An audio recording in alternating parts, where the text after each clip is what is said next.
అపార దివ్య కృపా సాగర సకల చరాచర జగదోద్ధార सकल चराचर जगदोद्धार नमो मेहरु बाबा अवतार नमो देव देवा जोहारुलिवे श्री मेहरु बाबा जोहारुलिवे श्री मेहरु बाबा महिनि जनिंచిన మానవ రూప महिनि जनिंచిన మానవ రూప ఇహ పరానంద జీవనమీవ ఇహ పరానంద జీవనమీవ భవ భయ భంజన పరమ పావన భవ భయ భంజన పరమ పావన नमो मेहरु बाबा अवतार नमो देव देवा అజ్ఞానాంధతనంతము చేసి అజ్ఞానాంధతనంతము చేసి దివ్య విజ్ఞాన దృష్టినొసంగి దివ్య విజ్ఞాన దృష్టినొసంగి హరిషడ్వర్గము అంతరింపగా హరిషడ్వర్గము అంతరింపగా అవ్యయమోక్షంబనుగ్రహింపుము అవ్యయమోక్షంబనుగ్రహింపుము నమో మెహరు బాబా అవతార్ నమో దేవ దేవా ప్రభు నమో మెహరు బాబా అవతార్ నమో దేవ దేవా जय मेहर बाबा जय जय मेहर बाबा जय मेहर बाबा जय मेहर बाबा जय मेहर बाबा जय मेहर बाबा जय मेहर बाबा जय मेहर बाबा जय मेहर बाबा जय मेहर बाबा जय मेहर बाबा जय मेहर बाबा जय मेहर बाबा जय मेहर बाबा जय मेहर बाबा जय मेहर बाबा जय मेहर बाबा जय मेहर बाबा जय अवतार मेहर बाबा की जय बाबा अंडी అందరికీ జై బాబా అవతార్ మెహర్ బాబాకి జై. అందరికీ జై బాబా అండి. మనం గత కొన్ని రోజులుగా గ్రోయింగ్ అప్ విత్ గాడ్ అన్న పుస్తకాన్ని చదువుకోవడానికి ప్రయత్నం చేస్తూ ఉన్నాం. బావుల్ కల్చూరి గారి కుమార్తె అయినటువంటి షీలా కల్చూరి తను బాబాతో చిన్ననాడు గడిపినటువంటి జీవితాన్ని మనకు ఈ పుస్తకంలో తెలియజేస్తున్నారు. అప్పుడు జరిగినటువంటి ఎన్నో ముచ్చట్లు ఆమె ఈ పుస్తకం ద్వారా మనకు తెలియజేయడం జరిగింది. మనం పోయినసారి చదువుకున్నప్పుడు పాశ్చాత్యుల గురించి బాబా వివరిస్తూ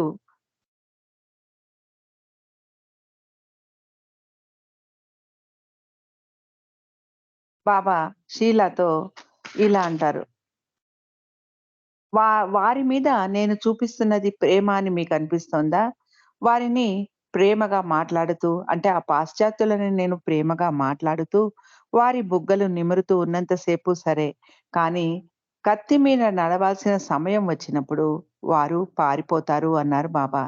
ఎవ్వరూ నా దగ్గరికి రారు, వారిని నేనే మార్గంలో పెట్టాలి, అందుకే వారిని నా దగ్గరికి రప్పిస్తూ ఉంటాను. కొంచెం కొంచెంగా దగ్గరికి రప్పిస్తాను. ఒక్కసారి ఉన్నట్టుండి వారిని నా దగ్గరకు వచ్చేలా చెయ్యలేను అన్నారు బాబా. అంటే ఒకేసారి వారిని తన వద్దకు లాక్కొనే ఆ సదుపాయం లేదు కాబట్టి కొంచెం కొంచెంగా వారిని ఆ మార్గంలో పెడుతున్నాను అని బాబా వివరించడం జరిగింది. ఒక్కసారి ఒక ఫుట్బాల్ ను తన్నినట్టు పైకి ఎగరవేయగలను వారిని, కానీ ఆ కిందికి వారిని విసిరివేసినా కూడా వారిని అలా నేను ఉపయోగించలేను అన్నారు బాబా. అంటే అదే మన భారతదేశంలో ప్రేమికులైతే వారిని ఈడ్చి ఫుట్‌బాల్ తన్నినట్టు పైకి ఎగరవేయగలను. మళ్ళీ వారు కిందికి పడేలాగా కూడా చేయగలను. ఎలా చేసినా కూడా వారు నన్ను పట్టుకొనే ఉంటారు అని బాబా ఇక్కడ వివరించడం జరిగింది. కానీ పాశ్చాత్యులతో అలా కాదు. వారు మట్టి కుండల్లాంటి వారు. వారికి గనుక గట్టిగా తన్నితే ముక్కలైపోతారు అని బాబా చెప్పడం జరిగింది. ఈస్ట్ వెస్ట్ గ్యాదరింగ్ సమయంలో బాబా ఈ వివరణంతా కూడా ఇవ్వడం జరుగుతుంది. ఈస్ట్ వెస్ట్ దర్శనం ముగించుకొని వెళ్ళిన పాశ్చాత్యుల నుండి ఉత్తరాలు వచ్చాయి. అందులో ఈస్ట్ వెస్ట్ గ్యాదరింగ్ ఎంత వైభవంగా జరిగింది, ఏర్పాట్లు ఎంత బాగున్నాయి, కుర్చీలు, కుషన్లు, సదుపాయాలు బావున్నాయి అంటూ మెచ్చుకుంటూ రాశారు. బాబా ఇలా అన్నారు. జనం వారు దేనికి ఎక్కువ ప్రాముఖ్యత ఇస్తారో వాటినే పొందుతారు. మీరు నా గురించి ఆలోచిస్తారు. అందుకే నా ప్రేమను పొందుతారు. వారికి కుర్చీలు, కుషన్‌లే ముఖ్యం. అందుకే వారు వాటినే పొందారు. నేను కావాలని అనుకునేవారు నన్ను పొందుతారు. వారికి భౌతికమైన సదుపాయాలు ముఖ్యం కాదు. నన్ను ప్రేమించేవారు నేల మీద కూర్చోమన్నా కూర్చుంటారు. వారు కుర్చీల కోసం చూడరు. వారికి నాతో ఉండడమే ముఖ్యం. నాకు దగ్గర ఉండడమే వారికి ముఖ్యం. భౌతిక సదుపాయాలను వారు కోరుకోరు. నా ప్రేమను ఎక్కువగా ఆశిస్తారు. వారు మట్టిలో కూర్చున్నా కూడా బట్టలు దుమ్ము అయ్యాయి అని అనుకోరు అన్నారు బాబా. అంటే బాబా మీరు భౌతిక సదుపాయాలను ఆశించే వారి కంటే కూడా మమ్మల్ని ఎక్కువగా ప్రేమిస్తారా బాబా అని అడిగింది షీలా. తప్పకుండా. నువ్వు నన్ను అమితంగా ప్రేమిస్తావు. నువ్వు ఎంత ప్రేమిస్తావో దానికి 3 రెట్ల ప్రేమను నా నుండి పొందుతావు. అందుకే నేను మిమ్మల్నిద్దరిని ఎప్పుడూ దగ్గరికి పిలుస్తూ ఉంటాను. నేను ఏకాంతవాసంలో ఉన్నప్పుడు కూడా మిమ్మల్ని నేను పిలుస్తాను. మీరు నన్ను అంతగా ప్రేమిస్తారు కాబట్టి మీకు నేను షరతులు విధించను అన్నారు బాబా. ఈస్ట్ వెస్ట్ గ్యాదరింగ్‌కు వచ్చిన ప్రేమికులు బాబా కోసం పళ్ళు, కొబ్బరికాయలు, పువ్వులు ఏదో ఒకటి తీసుకొచ్చేవారు. అది చూసిన షీల రమాతో బాబా కోసం మనం కూడా ఏదో ఒకటి తీసుకెళ్ళాలి. ఇలా ఒట్టి చేతులతో వెళుతున్నాము అని చెప్పింది. బాబాను వారు హాల్‌లో కలిసినప్పుడు ఎలాంటి ఉపోద్ఘాతము లేకుండా బాబా ఇలా అన్నారు. ఈరోజు నాకు ఎందరో పూలమాలలు వేశారు. వారు నన్ను ఒక శిలగా భావించి అలా చేస్తున్నారు. నా పాదాల వద్ద కొబ్బరికాయలు కొట్టి నాకు ప్రదక్షిణ చేస్తున్నారు. ఇదంతా ఒక తమాషా. ఇది హాస్యాస్పదం. మీరు పువ్వులు, దండలు, ఇది, అది అంటూ హడావిడి చేయడానికి ప్రయత్నించకూడదు. నాకు వీటి అవసరం లేదు. వేరే వాళ్ళు కావాలంటే తీసుకొని రానియండి. మీకు ఆ అవసరం లేదు. మీ మీ పువ్వులు మీ హృదయాలలోనే ఉన్నాయి. మీరు నన్ను ప్రేమిస్తే చాలు. పూలమాలలు వేయాల్సిన అగత్యం లేదు. ప్రతిసారి మీరు నాకు ప్రణమిల్లినప్పుడు మీ ప్రేమను నాకు సమర్పిస్తున్నట్టు అనుకోండి. అలా అనుకుంటే నా మీద మీరు పూలమాల వేసినట్టే అన్నారు బాబా. పూలు సువాసనలు వెదజల్లుతాయి కాబట్టి జనం వాటిని ఇష్టపడతారు. అవి చూడడానికి అందంగా ఉంటాయి. కానీ వాటిని చేత పట్టుకొని క్యూలో నిలబడ్డ ప్రేమికులు ఎంతో ఖరీదైన పువ్వులను నేను సమర్పిస్తున్నాను. బాబా ఎంతో సంతోషిస్తారు అని అనుకుంటారు. కానీ బాబా మీద ప్రేమను ఎక్కువ చేసుకోవడానికి ప్రయత్నించాలి అన్న ఆ విషయాన్ని మరిచిపోతారు. దానికి పువ్వులతో అవసరం లేదు అన్నారు బాబా. బాబా ఈ విషయాలు చెబుతూ ఉన్నంత సేపు షీలానే ఉద్దేశించి మాట్లాడుతూ ఉన్నారు. బాబాకు తాను రమాతో పూలమాల కానీ ఏదైనా తీసుకెళ్ళి బాబాకు ఇవ్వాలి అని చెప్పిన విషయం బాబాకెలా తెలిసింది అని ఆశ్చర్యపోయింది షీల. ఏరెత్ షీలా వైపు చూస్తూ బేబీ నీకు బాబా చెప్పింది అర్థమవుతోందా? బాబా నిన్నే అడుగుతున్నారు అన్నాడు. ఇప్పుడు కూడా సమాధిలో నేను దర్శించడానికి వెళ్ళినప్పుడు పూలు తీసుకెళ్ళడానికి బదులుగా 1962వ సంవత్సరంలో బాబా చెప్పినట్టు బాబా మీద ప్రేమను పెంచుకోవడానికి ప్రయత్నిస్తాను అంటారు షీలా. ఈస్ట్ వెస్ట్ గ్యాదరింగ్ జరుగుతున్న సమయంలో ఆంధ్రప్రదేశ్ నుండి వచ్చిన ఒక ప్రేమికుడు ఒక పెద్ద ఖరీదైన పూల దండను తెచ్చాడు. కొంతమంది కలిసి దాన్ని మోసుకుంటూ వచ్చారు. అంతమంది మోసుకొచ్చిన ఆ దండను బాబా ఒక్కరే ఎలా మోయగలరు అన్న ఆలోచన అతడికి వచ్చినట్టు లేదు. వారు క్యూలో తమ సరది కోసం కూడా ఆగకుండా నేరుగా బాబాకు ఆ పూలమాల వేయడానికి వచ్చారు. అది బాబాకు భారం అవుతుంది అని వారిస్తూ ఉన్నా కూడా వారు పట్టించుకోలేదు. అవతార్ మెహర్ బాబాకి జై అంటూ నినాదాలు చేస్తూ బాబాకు ఆహారాన్ని వేశారు. బాబా మొహం ఆ పూలతో కప్పబడిపోయింది. ఎరుజ్, బావు, ఆది మరియు జాల్ ముందుకు పరిగెత్తుకొచ్చి బాబా మెడ నుండి ఆ పూలమాలను తీసేశారు. అప్పుడు బాబా ఇలా అన్నారు, భగవంతుడి నిస్సహాయతను చూడండి. తన ప్రేమికులను వారించలేడు. నేను మామూలు మానవ రూపమే తీసుకొని వచ్చాను. అది కూడా గాయాల పాలవుతుంది అని వారు అర్థం చేసుకోలేకపోతున్నారు. భగవంతుడు శిలారూపంలోనే ఉంటాడు అని వారి అభిప్రాయం అన్నారు బాబా. ఆ పూలమాల మెహరా కళ్ళబడకుండా చూడండి. ఆమె గనుక దాన్ని చూస్తే అంతటి భారమైన దండను బాబా మెడలో వేసి బాబాకు ఇబ్బంది కలిగించారా అని ఆమె నొచ్చుకుంటుంది అన్నారు బాబా. బాబా సహవాస్ గురించి సర్క్యులర్ విడుదల చేసినప్పుడు ఎవ్వరూ పూలమాలలు గాని, పువ్వులు గాని తీసుకురాకూడదు అని అందులోనే స్పష్టంగా తెలియజేయండి అని సలహా ఇచ్చింది షీలా. బాబాకు ఆ సలహా నచ్చింది. కానీ నా ప్రేమికుల మనోభావాలు దెబ్బతింటాయి. అలా పంపిస్తే. కొందరు కేవలం నా ప్రేమ కోసమే వస్తారు. కొందరు ప్రదర్శన కోసం వస్తారు. అలా ప్రేమ కోసం వచ్చేవారి మనోభావాలను నేను కించపరచలేను. ఇది ఇలాగే సాగాలి అన్నారు బాబా. ఈస్ట్ వెస్ట్ గ్యాదరింగ్‌లో బాబాను దర్శించుకున్నప్పుడు బాబా ఆశ్చర్యంగా షీలాను చూసి కేవలం 10 సంవత్సరాల వయస్సు షీలాకు. అప్పుడే 5 అడుగుల 4 అంగుళాల పొడవు ఉంది ఆమె. ఇక చాలు పొడుగు అవ్వకు అన్నారు. అప్పటి నుండి ఆమె ఒక అంగుళం కూడా పెరగలేదు అంటారు షీలా. మెహర్‌నాథ్‌కు 10 సంవత్సరాల వయస్సు వచ్చినప్పుడు అతడు పొట్టిగా కేవలం 4 అడుగులే ఉండేవాడు.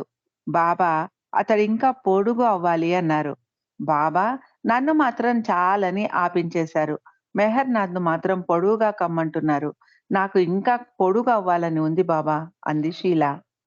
బాబా ఇలా అన్నారు. మెహర్‌నాథ్ చాలా పొట్టిగా ఉన్నాడు. అతడు సామాన్యమైన ఎత్తు ఎదగాలి అంటూ గోహెర్‌కు చెప్పి కాల్షియం మాత్రలు ఇవ్వమన్నారు.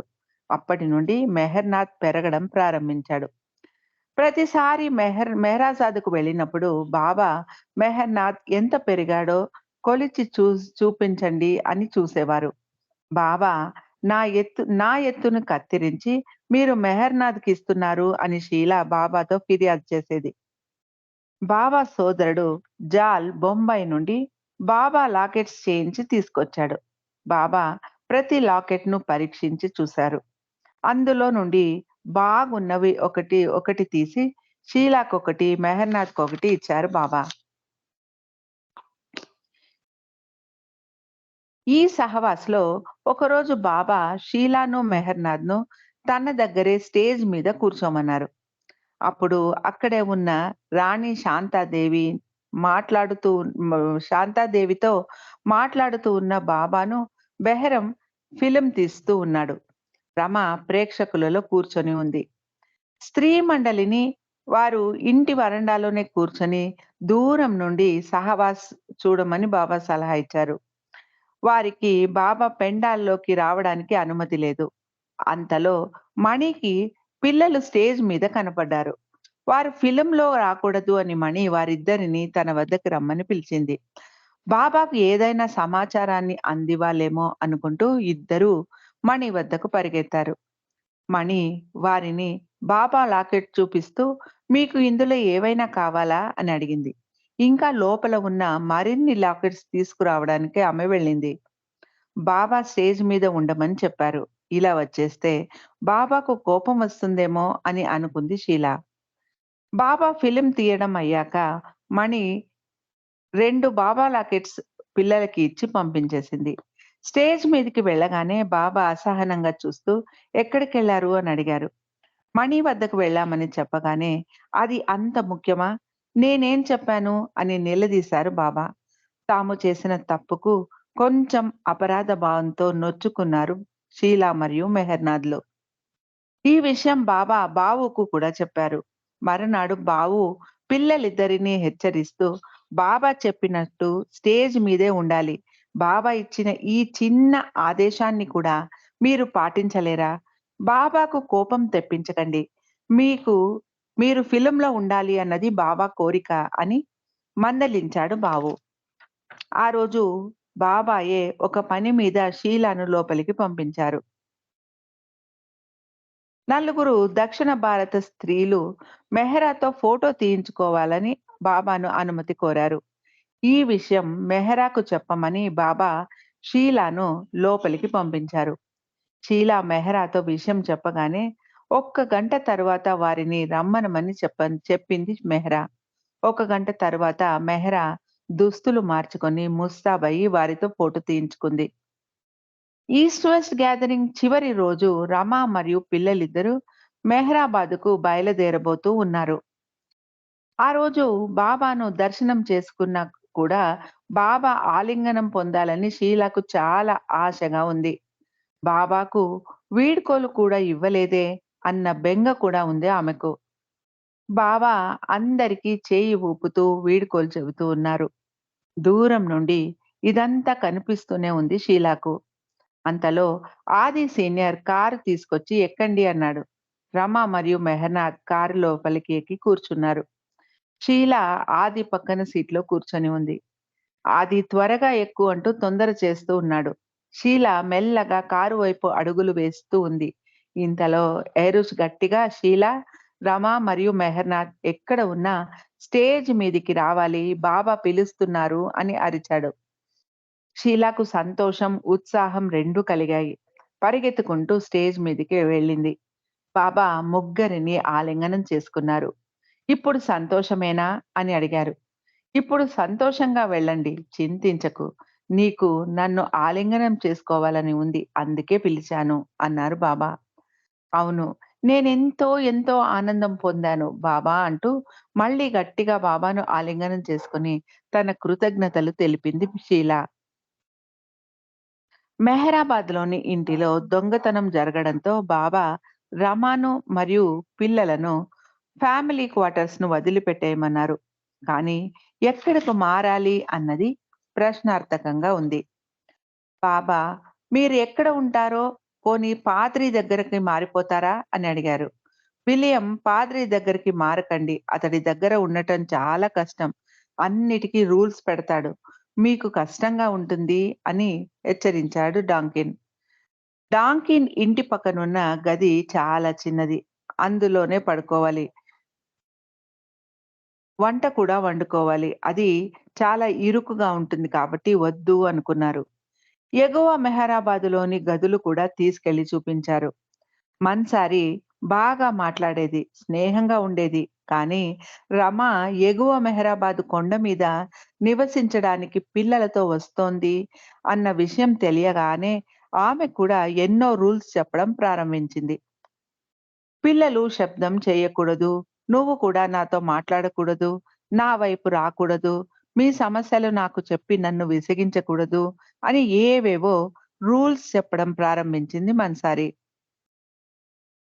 మరుసటి రోజు రమ మళ్ళీ ఎగువ మెహరాబాద్‌కు వెళ్ళినప్పుడు ఇంకొక విషయం కూడా చెప్పింది మన్సారి. ప్రతి రాత్రి ఒక తల నరకేసి మొండెం మాత్రమే ఉన్నటువంటి ఒక దెయ్యం నా తలుపులు గట్టిగా బాదుతుంది అని చెప్పింది మన్సారి. రమ మన్సారి తమాషాకు అలా చెబుతోంది అని అనుకుంది. ఒకవేళ ఆ దయ్యం మీ ఇంటికి తలుపులు తడితే మీరు తీయకండి. మన్సారి దగ్గరికి వెళ్ళు అని చెప్పండి. అది ప్రతి రాత్రి వస్తుంది. మొదట జలు దగ్గరికి వెళుతుంది. జలు గులు దగ్గరికి వెళ్ళమంటుంది. గులు మెహరు దగ్గరికి పంపిస్తుంది. మెహరు తన తల్లి జర్బాయి వద్దకు వెళ్ళమంటుంది. జర్బాయ్ మన్సారి వద్దకు వెళ్ళు అని చెబుతుంది. మన్సారి బాబా వద్దకు వెళ్ళు అని చెబుతుంది. ఇది రోజు జరుగుతుంది. మీరు ఇప్పుడు కొండ మీద ఉండటానికి వస్తే ఇది మీ ఇంటికి కూడా వస్తుంది. మీ పిల్లలు దాన్ని చూడవచ్చు. అది ఒక్కొక్కసారి రాళ్ళు కూడా విసురుతుంది. నేను మీకు ముందుగానే హెచ్చరిస్తున్నాను అంది మన్సారి. షీలాకు మన్సారి మాటలు భయం కలిగించలేదు. ఇన్ని రోజులుగా మన్సారిని ఏమి చేయని ఆ దెయ్యం మనల్ని మాత్రం ఏం చేస్తుందిలే, ఏదైనా జరిగితే బాబాకు చెబుతాము అంది. కానీ మెహర్‌నాథ్ చాలా భయపడ్డాడు. నేను అక్కడ ఉండలేను అన్నాడు. రమ బాబాకు, పిల్లలకు అక్కడ నివసించడానికి సమ్మతంగా లేరు అన్న విషయాన్ని తెలుపుతూ జాబు రాసింది. బాబాను కలిసినప్పుడు బాబా ఏమి నిర్ణయించుకున్నారు? మీకు కొండ మీద గదులు నచ్చాయా? అని అడిగారు. నాకు ఆ ప్రదేశం నచ్చలేదు బాబా. నేనక్కడ ఉండలేను అని చెప్పింది షీలా. మెహరాబాద్ కొండ ఎంతో పవిత్రమైన స్థలం. అది రాబోవు రోజుల్లో ఎంతో ప్రాముఖ్యతను సంతరించుకుంటుంది అన్నారు బాబా. మన్సారి చాలా స్ట్రిక్ట్ బాబా అని చెప్పింది షీలా. మన్సారి చెప్పిందంతా వినాలనేమీ లేదు. ఆమెకు విధేయత చూపించాల్సిన అవసరం కూడా లేదు అన్నారు బాబా. రోజూ అలా ఏదో ఒక విషయానికి పోట్లాటకు దిగి వాదించడం బాగుండదు బాబా. అంతేకాదు రోజూ కొండ దిగి స్కూలుకు నడిచి వెళ్ళాలి. ఇది చాలా కష్టం అంది షీలా. మీకు నిజంగా అక్కడ ఉండటం ఇష్టం లేకపోతే నేను వేరే చోట మీకు ఉండటానికి వ్యవస్థ చేస్తాను అన్నారు బాబా. కొన్ని రోజుల తర్వాత అహ్మద్‌నగర్‌లో ఉంటే పిల్లల హై స్కూల్ చదువులకు, కాలేజుకు బాగుంటుంది అని రమ మరియు డాంకిన్ సలహా ఇచ్చారు. డాకేకు చెప్పి ఒక ఇంటిని అహ్మద్‌నగర్‌లో బాడుగకు చూశారు. కానీ అది మెయిన్ బజార్‌లో ఉంది. చాలా రద్దీగా ఉంది ఆ ప్రాంతం. బాబా ఆదితో ఇంకొక మంచి ఇల్లు చూడు. పిల్లలు ఆడుకోవడానికి అనువైన ప్రదేశం ఉండాలి అన్నారు. అహ్మద్‌నగర్‌లో ఎన్నో ఇళ్ళు చూశారు. కానీ ఏవీ నచ్చలేదు. ఆది రమాను మరియు పిల్లలను ఖుస్రో క్వార్టర్స్‌లో ఉండనివ్వడానికి అంత ఇష్టంగా ఒప్పుకోలేదు. అది చెల్లెలు ఫిరోజా అంతగా అందరితోనూ కలిసేది కాదు. ఆది చెల్లెలు ఫిరోజా కూడా ఖుస్రో క్వార్టర్స్‌లో ఉండేది. ఆమె వేరే ఎవరితోనూ అంతగా కలిసిపోయేది కాదు. ఇక వేరే చోటు ఏదీ లేక చివరకు ఆది తన ఇల్లు ఖుస్రో క్వార్టర్స్ అయితేనే బావుంటుంది అని సూచించాడు. ఇక మీదట పాద్రి బదులుగా ఆదియే పిల్లల బాగోగులు చూడాలని బాబా ఆ బాధ్యతను ఆదికి అప్పగించారు.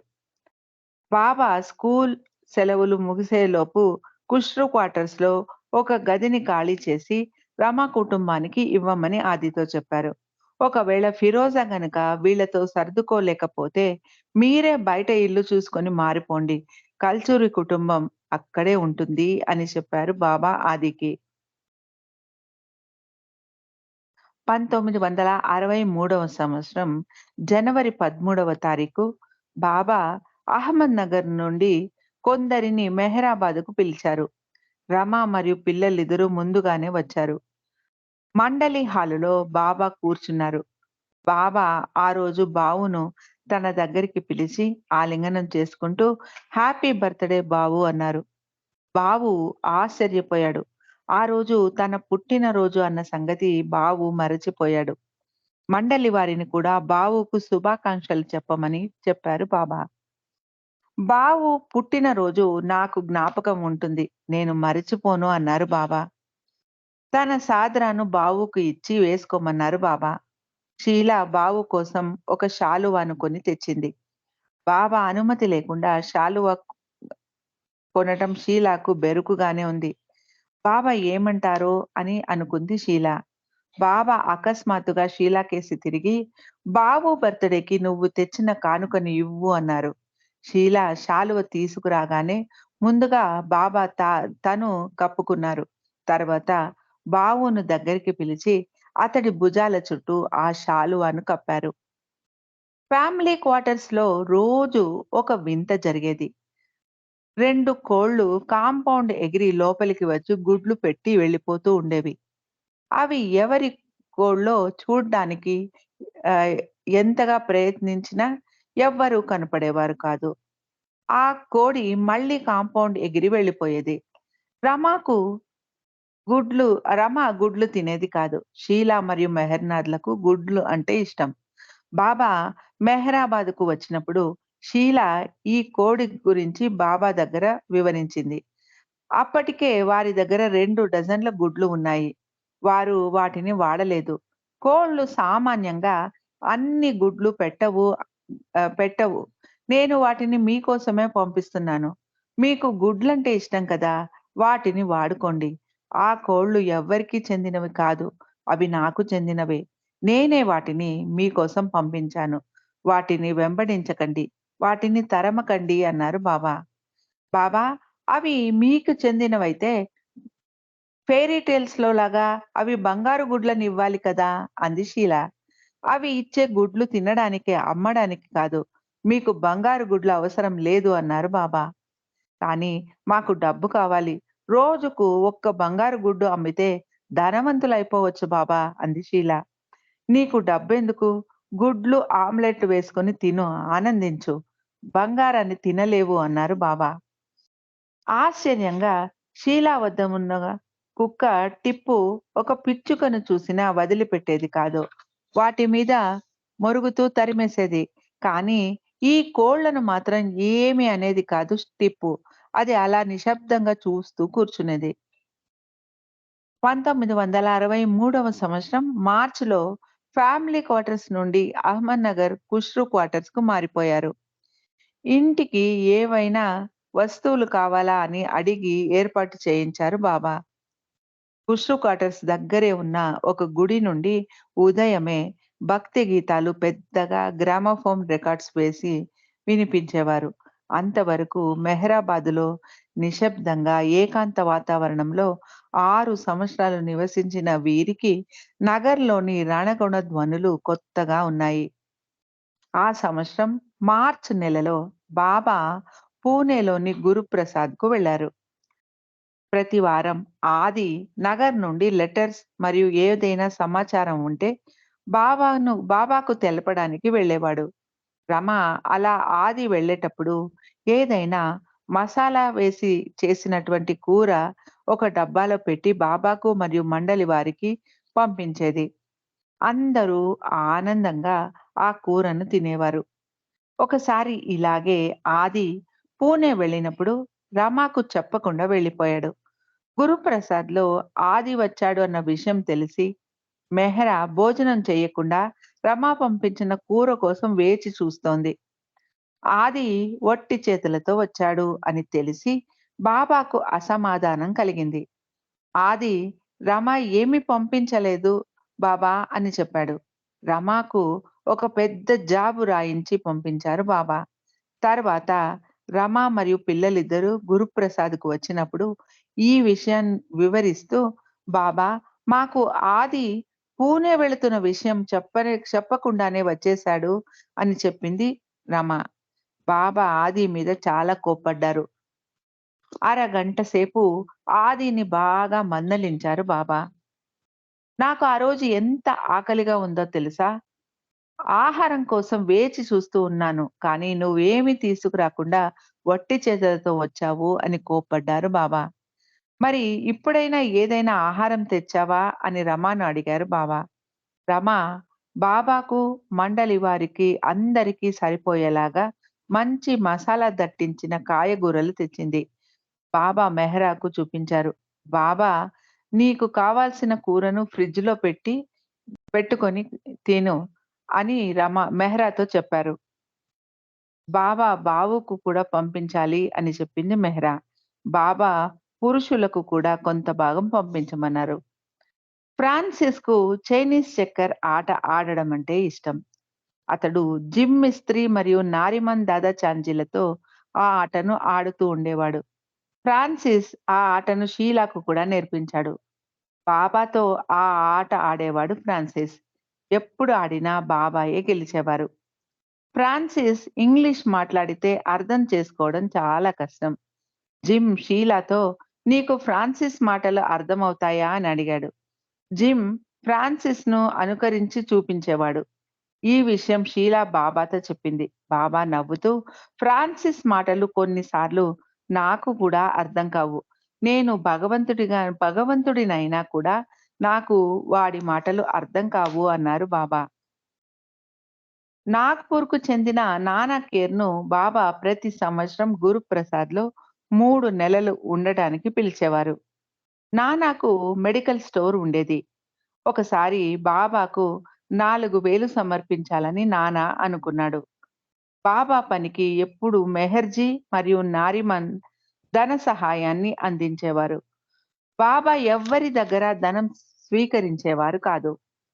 ఆ సందర్భంలో మాత్రం బాబా నాన్న ఇచ్చిన డబ్బును నిరాకరించలేదు. నాన్న ఇచ్చిన కానుకను స్వీకరించి, మళ్ళీ తిరిగి అతడికే ఇచ్చి, ఆ డబ్బును ఒక బ్యాంక్ అకౌంట్‌లో భద్రంగా పెట్టి, ఆ డబ్బును షీలా పెళ్లికి వాడాలి అని ఆదేశించారు బాబా.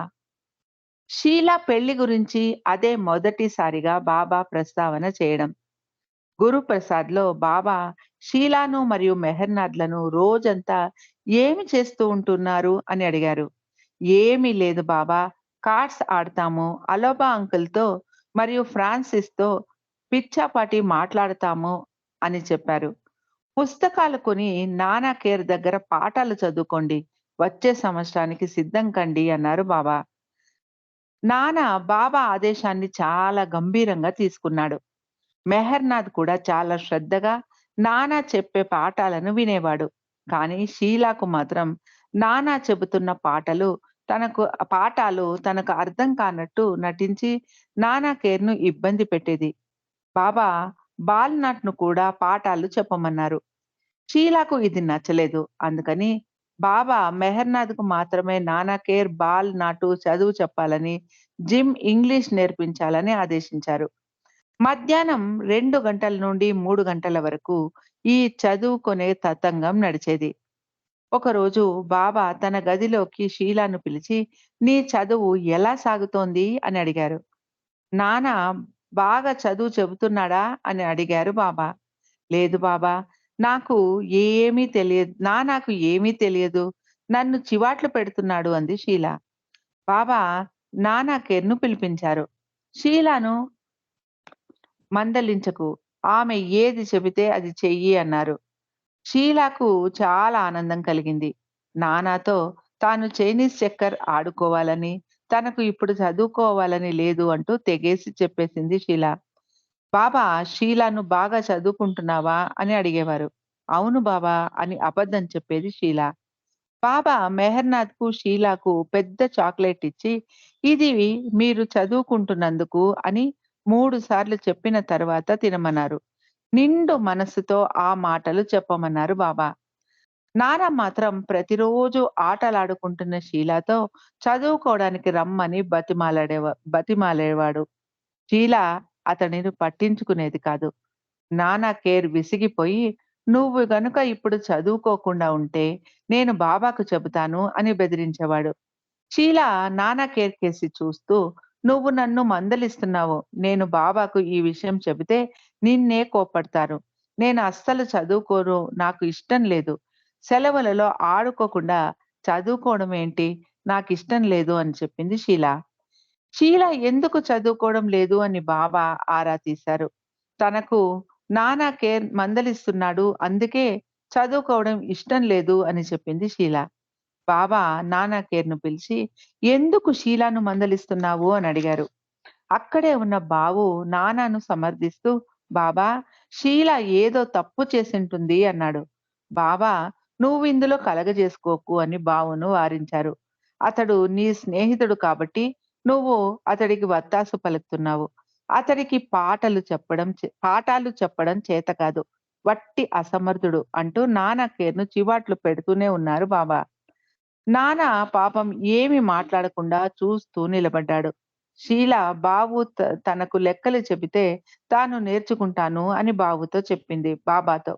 బాబుకు పని ఎక్కువగా ఉంటుంది. అతనికి తీరిక ఉండదు. అందుకే నువ్వు బావును నేర్పమని అడుగుతున్నావు కదా! నాకంతా తెలుసు అన్నారు బాబా. ఒకరోజు బాబా షీలాను పిలిచి, తన చదువు ఎంతవరకు వచ్చింది అని అడిగారు. తనకు నాన్న చెప్పే లెక్కలు అస్సలు బుర్రకెక్కడం లేదు బాబా అంది షీల. బాబా లెక్కల పుస్తకం తెమ్మని ఆహ్, బ ఆహ్, బాబాయే ఆ లెక్కలు ఎలా చేయాలో చేసి చూపించారు షీలాకు. బావుతో ఎక్కువ సమయం గడపలేకపోతున్నానే అన్న బాధ షీలాకు ఉంటూ ఉండేది. ఈ విషయం చెప్పకుండా నానా కేర్ తనకు లెక్కలు బాగా చెప్పడం లేదు. బావు దగ్గర నేర్చుకుంటాను బాబా అని అడిగేది షీల. బాబా ఇలా అన్నారు. "నీ తండ్రి బావు చాలా మంచివాడు. నాకు నా పనిలో చాలా సహాయం చేస్తూ ఉన్నాడు. అతడు ఒక ఆవు లాంటివాడు. ఆవు ప్రతి భాగం కూడా చాలా ఉపయోగకరంగా ఉంటుంది. దాని కొమ్ములు గుండీలు చేయడానికి ఉపయోగిస్తారు. దాని చర్మం, తోలు ఉత్పత్తులు చేయడానికి ప్రయోజనకారి. దాని శరీరం మాంసంగా ఉపయోగపడుతుంది. దాని పాలు తాగడానికి పనికొస్తాయి. దాని పేడ కూడా పిడకలుగా పొయ్యిలోకి పనికొస్తాయి. అలాగే బాబు కూడా నాకు పూర్తిగా సహాయపడతాడు. అతడు చూడటానికి చాలా సామాన్యంగా కనిపిస్తాడు. కానీ అది అలా కాదు. అతడి ప్రతి అణువు ఉపయోగమే. అతడికి నేను ఎంతో చురుకైన మెదడును ఇచ్చాను. అతడు ఎంతో భావపూర్ణంగా గజల్స్ రాయగలడు. అతడి మొహం చూడగానే నాకు ఆనందం కలుగుతుంది అంటూ బావును తన వద్దకు పిలిచి, బావు బుగ్గలు నిమిరారు బావ. బావు నన్ను అమితంగా ప్రేమిస్తాడు. నేను అతడికి భౌతిక ప్రయోజనం ఇచ్చాను. కానీ నా ప్రేమను అతడికి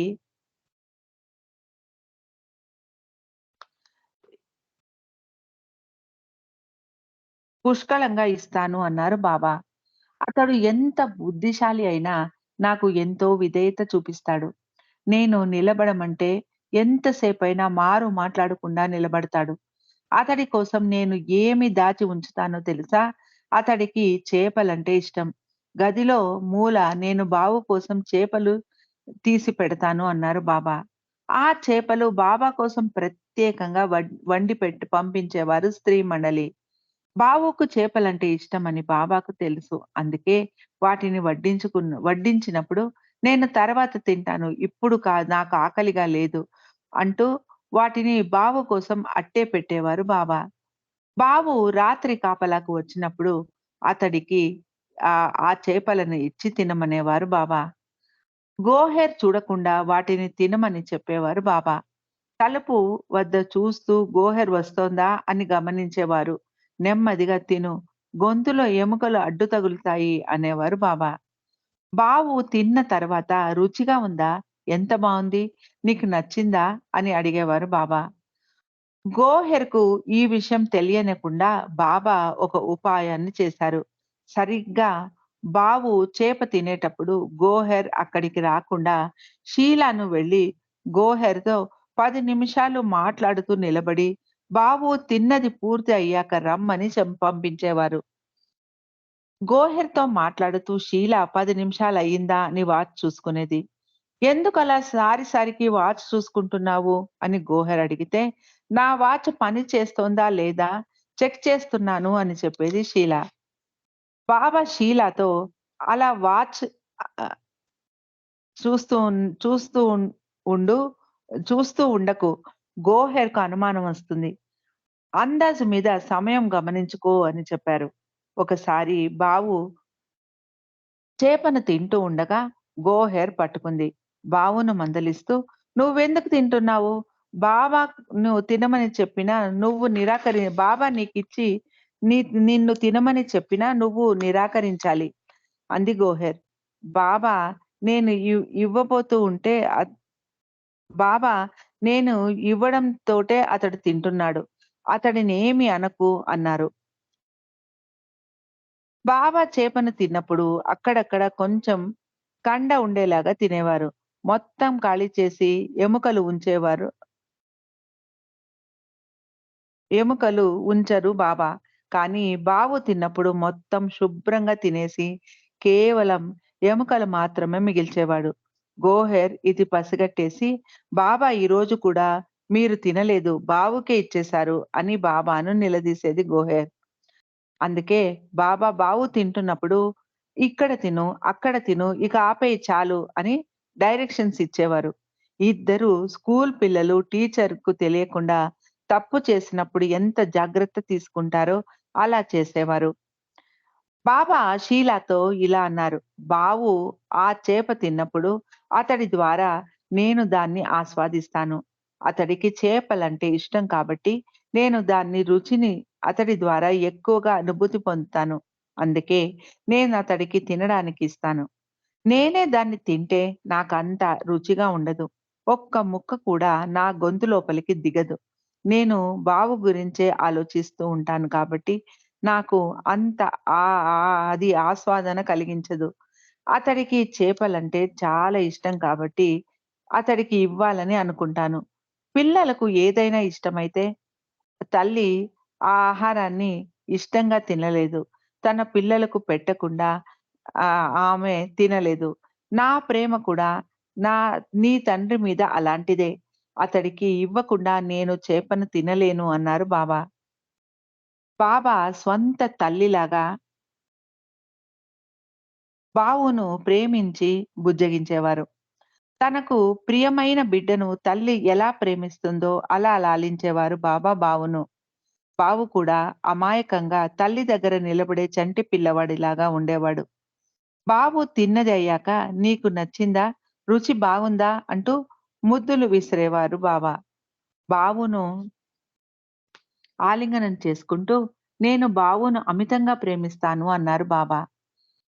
బాబా హాల్‌లో కూర్చున్నప్పుడు మిగతా వారితో కార్డ్స్ ఆడుతున్నప్పుడు, ఉత్తరాలు వింటున్నప్పుడు బావును సారికి పిలిచేవారు. అతడిని ఆలింగనం చేసుకునేవారు. మిగిలిన వారిని అలా పిలిచేవారు కాదు బాబా. మిగిలిన మండలి వారితో బాబా అంత ప్రేమగా వ్యవహరించేవారు కాదు. "బావు ఎవరో తెలుసా? అతడు నా జాన్" అన్నారు బాబా. జీసస్ కాలంలో జాన్ అందరికన్నా చిన్నవాడు. చాలా నెమ్మదస్తుడు. జీసస్‌ను హృదయపూర్వకంగా ప్రేమించేవాడు జాన్. జీసస్ గనక కోరితే ఇంకొక ఆలోచన అన్నది లేకుండా తన తలను కూడా కత్తిరించి ఇచ్చేసేవాడు. ప్రతి అవతారుడికి జాన్ లాంటి ఒక శిష్యుడు ఉంటాడు. ఈ అవతారంలో బాబు నా జాన్ అన్నారు బాబా. గురుప్రసాద్ గేటు వద్ద అలోబా కాపలా ఉండేవాడు. ముందర వరండాలో కూర్చొని ఎవ్వరూ లోనికి రాకుండా చూసుకుంటూ ఉండేవాడు అలోబా. ఒక్కొక్కసారి నానా కేర్ కూడా ఆ పని చేసేవాడు. ఒకరోజు మధ్యాహ్నం బాబా తన గదిలో పడుకొని విశ్రాంతి తీసుకుంటూ ఉన్నారు. షీల బయట వరండాలో కూర్చొని ఉంది. అంతలో ఒక వ్యక్తి లోపలికి వచ్చి తాను మెహర్ బాబా కోసం వచ్చాను. దర్శనం చేసుకోకుండా వెళ్ళను అంటూ గార్డెన్‌లోనే కూర్చున్నాడు. బాబాకు షీల వెళ్లి ఈ విషయం చెప్పింది. "నేను ఏకాంతంలో ఉన్నాను. ఇప్పుడెవ్వరిని కలవను వెళ్ళిపోమ్మని అతడికి చెప్పు" అన్నారు బాబా. కానీ ఆ వ్యక్తి "చావనైనా చస్తాను కానీ ఇక్కడి నుండి వెళ్ళను" అన్నాడు. "అతడు పిచ్చివాడిలా ఉన్నాడు బాబా" "అతడు పిచ్చివాడిలా ఉన్నాడు" అన్నారు బాబా. "అతడిని భోజనం చెయ్యమని చెప్పండి. 3 గంటలకు కలుస్తాను" అన్నారు బాబా. ఆ వ్యక్తి లోపలికి వచ్చి భోజనం చేశాడు. 2:45 నిమిషాలకు సరిగ్గా తాను వెళ్ళాలని ఒక ట్రైన్ పట్టుకొని ఆహ్, అతని ట్రైన్ తప్పిపోతుంది అంటూ అతడు కంగారు పడ్డాడు. "ఒక్క 10 నిమిషాలు ఆగండి. బావ వస్తారు" అని చెప్పింది షీల. కానీ ఆ వ్యక్తి ఆగకుండా వెళ్ళిపోయాడు.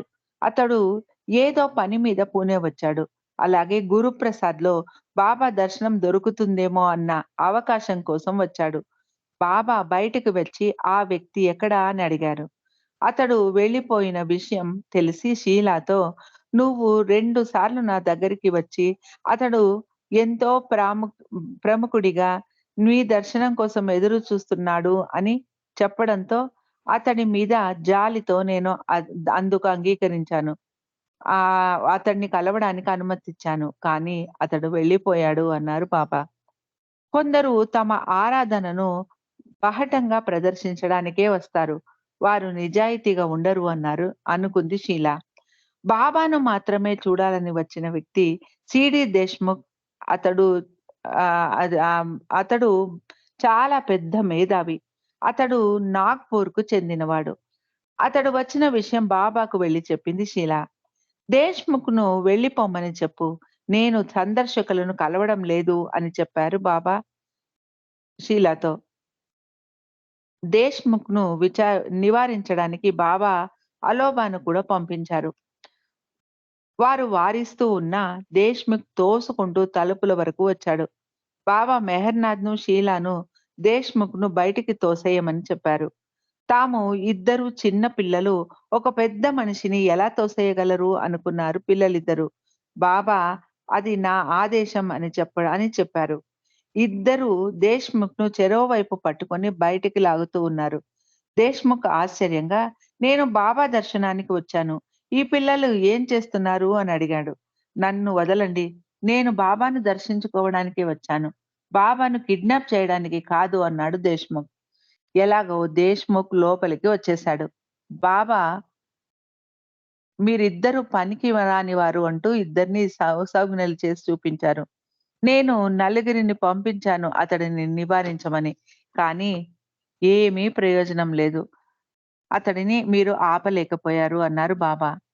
"బేబీ, అతడికి కేవలం 5 నిమిషాలే సమయం ఉంది. నువ్వు టైం చూసుకో" అన్నారు బాబా షీలాతో. "బాబా, నేను నా భార్య ఇందును, పిల్లలను తీసుకొని రావచ్చా?" అని అడిగాడు దేశ్ముఖ్. "నేను ఎవ్వరిని చూడడం లేదు.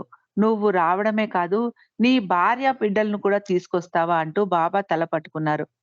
దేశ్ముఖ్ ఏవో ప్రశ్నలు అడుగుతూ ఉన్నాడు. బాబా సమాధానాలు ఇస్తున్నారు. మధ్యలో మాట్లాడి సమయం మించిపోయింది అని చెబితే బాబా ఏమంటారో అనుకుంది షీల. 15 నిమిషాల తర్వాత బాబాకు ఈ విషయం గుర్తు చేసింది షీల. "బాబా, నాకు ఆ విషయం ఇంత ఆలస్యంగా ఎందుకు చెబుతున్నావు? నేను 5 నిమిషాలు గుర్తు చెయ్యమంటే 30 సెకండ్లకు ముందే నువ్వు నాకు గుర్తు చెయ్యాలి" అన్నారు బాబా. మళ్ళీ తిరిగి రావచ్చు అని బాబా చెప్పినా కూడా మరునాడు దేశ్ముఖ్ తిరిగి వచ్చాడు. అలా దేశ్ముఖ్ 2 వారాలు రోజూ వచ్చాడు. ప్రతిసారి దేశ్ముఖ్ వచ్చినప్పుడు మెహర్‌నాథ్ మరియు షీలాను అడిగి బయటికి తోసేయమని బాబా ఆదేశించేవారు. "నేను చెప్పిన పని మీరు సరిగ్గా చెయ్యడం లేదు. పనికిరాని పిల్లలు" అని విసుక్కున్నారు బాబా. బాబా దేశ్ముఖ్‌తో, "నువ్వు రోజూ ఎందుకొస్తున్నావు? నాకెందుకు ఆతంకం కలిగిస్తున్నావు?" అని అడిగారు. "రేపు దేశ్ముఖ్ వచ్చినప్పుడు కేవలం 2 నిమిషాలు మాత్రమే ఉండాలి. మీకు మీరేం చేస్తారో చెయ్యండి" అన్నారు బాబా. మరునాడు దేశ్ముఖ్ ఒక పెట్టె నిండా బాబా లాకెట్స్ తీసుకొని వచ్చాడు. అతడు లోపలికి రాగానే షీల, "ఈరోజు మీరు కేవలం 2 నిమిషాలు మాత్రమే కేటాయించారు బాబా. అని అది బాబా ఆదేశం. మీరు 2 నిమిషాల తర్వాత తిరిగి వెళ్ళిపోవాలి" అని చెప్పింది. బాబా రాగానే దేశ్ముఖ్ ఆ లాకెట్‌ను బాబా ముందు పెడుతూ, "మీరు వాటిని తాకి ఇవ్వండి బాబా. అందుకే తెచ్చాను" అని చెప్పాడు. బాబా ఆ పెట్టె మీద చేయి పెట్టి తాకారు. తాకాలని అనుకున్నారు. కానీ వాటిని ఒక్కొక్కటిని ప్రత్యేకంగా తాకమని దేశ్ముఖ్ వేడుకున్నాడు. బాబా ఒక్కొక్కటి తాకుతూ సుమారు 100 లాకెట్లు తాకిన తరువాత అసహనంగా, "ఇక ఎన్నున్నాయి?" అని అడిగారు. అప్పటికి గంట సమయం పట్టింది. దేశ్ముఖ్ బాబాతో మాట్లాడుతూ ఉంటే పరిసరాల ప్రమేయమే ఉండేది కాదు. చుట్టూ ఉన్న మండలి వారిని కూడా పట్టించుకునేవాడు కాదు దేశ్ముఖ్. భోజనాల సమయంలో మెహరాత్‌కు తాము దేశ్ముఖ్‌ను ఎలా బయటికి తోసామో నటించి చూపించమనేవారు బాబా. మెహ్రాకు చాలా వినోదం కలిగించేది. ఆమె హృదయపూర్వకంగా నవ్వేది. ఈరోజు దేశ్ముఖ్ విషయంలో ఏమి జరిగింది అని ప్రత్యేకంగా అడిగేది మెహ్రా. ఒకరోజు దేశ్ముఖ్ బాబా కోసం బత్తాయి పళ్ళు తెచ్చాడు. నాగ్‌పూర్ బత్తాయి పళ్ళకు చాలా ఫేమస్. అక్కడ పెద్ద పెద్ద గుండ్రటి పళ్ళు ప్రత్యేకమైనవి దొరికేది. కానీ దేశ్ముఖ్ తెచ్చిన పళ్ళు చిన్నవిగా నిమ్మ పండు గాత్రంలో ఉన్నాయి. అవి ఎండిపోయి కనిపించాయి. చవకగా దొరికితే ఆ పళ్ళు తీసుకొచ్చాడు దేశ్ముఖ్. దేశ్ముఖ్ వాటిని పెట్టి, "అవి కేవలం బాబాకు మాత్రమే. అది బాబాకు శక్తినిస్తాయి అని చెప్పాడు. అరడజను పళ్ళు అతడి అరచేతిలో సరిపోయాయి. అంత చిన్నగా ఉన్నాయవి. బాబా వాటిని మెహ్రాకు చూపించమన్నారు. మెహ్రా వాటిని చూసి, "ఇవేంటి ఇలా ఉన్నాయి? పారేయడానికి మాత్రమే పనికొస్తాయి" అంది. పని వారికి ఇస్తే వారు కూడా వాటిని తీసుకోవడానికి నిరాకరించారు. దేశ్‌ముఖ్ బాబాను ప్రశ్నలతో విసిగించడం షీలా మెహ్రాకు చెప్పేది. "ఎక్కువ చదువుకుంటే ఇలాగే అవుతారు అని జనం అంటూ ఉంటారు" అంది మెహ్రా.